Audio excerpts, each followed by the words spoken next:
Seguramente, en alguna ocasión, te habrán contado la historia de La Llorona, esa mujer mestiza, traicionada por el hombre que la amaba y condenada a buscar a sus hijos que ella misma asesinó. Quizás conoces a alguien que te haya contado que pudo escuchar el lamento de ese espectro, o quizá seas una de esas personas que pudo experimentar en carne propia la escalofriante experiencia de escuchar un llanto sobrenatural ya entrada muy en la noche, cerca de alguna corriente de agua o después de una fuerte lluvia. Un llanto demasiado claro y angustioso como para creer que se trate del brimido o el aullido de algún animal, pero demasiado fuerte y en el alto cielo como para provenir de un ser humano que deja un escalofriante y horrorizante y inexplicable eco durante la noche. Sucedió en Durango, ciudad colonial del norte de México, en el siglo pasado durante la época de los 20. Un raudal de agua fluía abundantemente a todo lo largo de la Sequía Grande, así llamada desde 1604, cuando se realizaron los trabajos de encauzamiento del arroyo de San Vicente, y fue por mucho tiempo el principal medio de abastecimiento de agua potable a los habitantes cercanos y no tan cercanos a su ribera. Se encontraba donde hoy es el Boulevard Dolores del Río y justo a la altura de lo que hoy es la calle Aquiles Cerdán. Existió el Puente del Abismo. Era uno de los muchos puentes que servían para cruzar con seguridad la Sequía Grande. Pero este era un puente grande y macizo, de doble arco, una verdadera obra de ingeniería, y conectaba la ciudad del Ojo de Agua al Parque Guadiana, principalmente pulmón de la ciudad hasta la fecha. Naturalmente, en esa zona la vegetación era imponente y el paisaje era dominado por grandes árboles. Era un sitio agradable y concurrido, y por ende ese puente era de los más usados.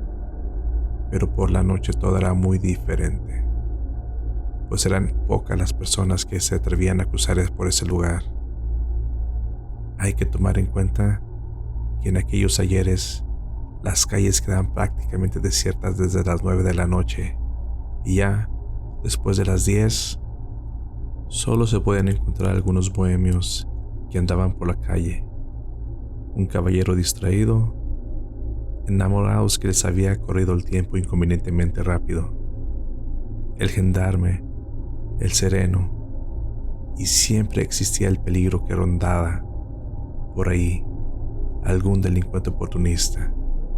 Pero incluso ellos evitaban cruzar por ese puente, pues eran muchos los que afirmaban que debajo de él se podía escuchar de vez en vez que una mujer lloraba lastimosamente.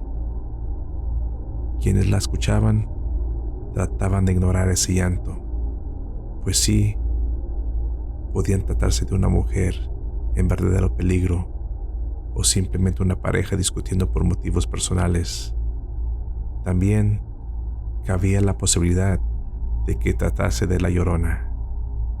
La Llorona, un espectro del que se decía que si algún infortunado la veía, su aspecto era tan terrible, tan espantoso, que la impresión resultaría fatal para cualquiera.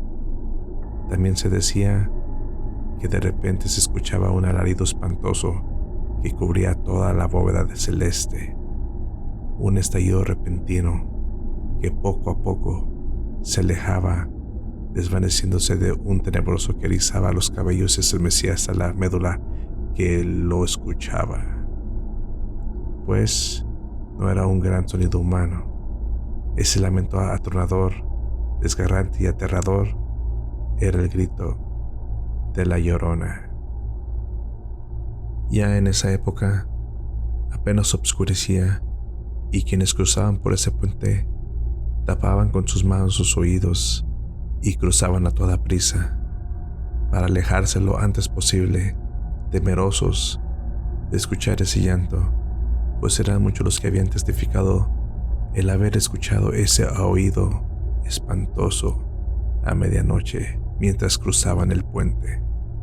Y al querer investigar, tratando de bajar un poco por la ladera del puente para ver el interior de la oscuridad de los charcos, cuando de repente estallaba el alarido subiendo al cielo. Algunos incluso lograron ver una silueta vaporosa y blanca salir de la oscuridad debajo del puente y subir hacia el cielo estrellado. Algunos se desfallecieron ante tal impresión causada por el espectro de la Llorona. La tradición oral afirma que ese espectro tuvo un origen siglos atrás, durante la época colonial, cuando Angélica, una joven mestiza, fue traicionada por Gilberto, un español que juró amarla. Pero al ser ella criolla, no podría contraer nupcias con su amado, pero vivió por años en idilio, pensando que si la ley y la iglesia no la reconocían, bastaba con que para él ella fuera su esposa legítima. Al poco tiempo, Angélica descubrió que su amado contraería nupcias con una española de sangre pura y de buena posición social, con la cual tenía una relación formal desde hace tiempo. Angélica, ahora que había descubierto que el amor que Gilberto le profesaba fue una comedia cruel, que todo lo que prometió no era más que puras mentiras, y ella fue una crédula estúpida, cegada por los años. Angélica, al sentirse traicionada, enloqueció de celos, de rabia, de dolor y desesperación, y en estado irracional, sin importarle nada, tomó a sus hijos y se dirigió hacia la acequia grande. En cuanto llegaron, Angélica sacó entre su ropaje un cuchillo y con tanta rabia se fue encima de sus hijos. Esos hijos que llevaban sangre española, pero que no habrían de ser reconocidos por su padre. Esos hijos bastardos, condenados al abandono, a la burla de todos y a su propia vergüenza. Pensando así, los acuchilló una y otra vez, descargando toda la rabia en ese par de inocentes, sin escuchar sus súplicas, sin conmoverse por su llanto de miedo y dolor, sin cordura y sin piedad. Cuando hubo terminado la terrible hazaña, tomó a los pequeños cuerpos ensangrentados, aún con vida, y en medio de la noche los arrojó a la corriente de la acequia grande, para luego quitarse la vida, clavando ese mismo cuchillo en sus entrañas, quedando muerta en la orilla de la acequia. Pero su alma no tuvo descanso. Después de su muerte, quedó maldita por atroz crimen que cometió y fue condenada a buscar a sus pequeños por siempre. Un espíritu que no tiene paz, ni sosiego, ni perdón, condenada a sufrir y a llorar eternamente.